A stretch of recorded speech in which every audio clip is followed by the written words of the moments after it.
Today we will be reviewing the Seiko H601-5480, a variant of the so-called Arnold. As usual, let's go over some history. Seiko's first shrouded hybrid analog digital watch was the SAD017, which was released in Japan in 1982. It used the H558 module that had an LCD display at 12 o'clock. Interestingly enough, you control the readout by rotating the crown. Now, Arnold Schwarzenegger happened to wear this watch in a number of movies in the 80s, which is why the watch got its nickname. 2 years later, the Fieldmaster was released as the SAD-048. It lost the shroud and became titanium. Both of these watches were used on a number of expeditions, one of which was a climbing attempt at Mount Everest.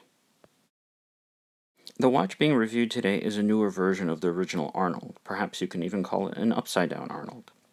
It is believed to have been made for only 2 years in the early 90s. The H601 module forgoes the H558 crown control of the LCD panel and instead uses more standard buttons at 8 and 10 o'clock.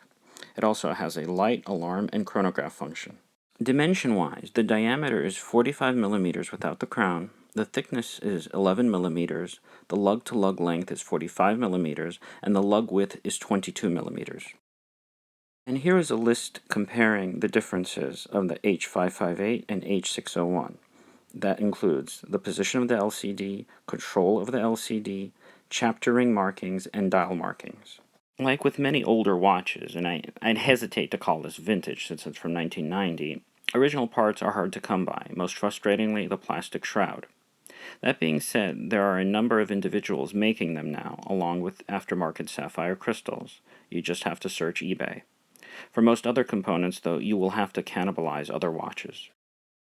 Aesthetically, it's much more compact wearing than even the 007 300-meter Tuna. My one issue is getting used to the tiny hands. It always takes me a while to get accustomed to them after wearing an actual Tuna can. Many of these watches are pretty beat up, but that just shows you how durable they are given that they're still ticking after at least 15 years. I happen to like it that way, and I'm not even bothered by the scratched crystal.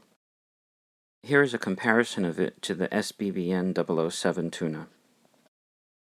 And here it is being dwarfed by the SBDX011 Emperor Tuna. As for my conclusion, I think this is a cool-looking, relatively cheap entry into the world of shrouded Seiko watches. It's also a very durable watch that many original owners are still wearing. That being said, parts availability is basically limited to eBay scavenging. Despite that, as stated earlier, there are third-party shrouds and crystals. Given that I mostly collect long discontinued vintage watches, it doesn't bother me that much, but your mileage may vary. The H601 version is cheaper and less desirable than the original H558, so it's up to you to decide if you really want to pay a premium for the original Arnold.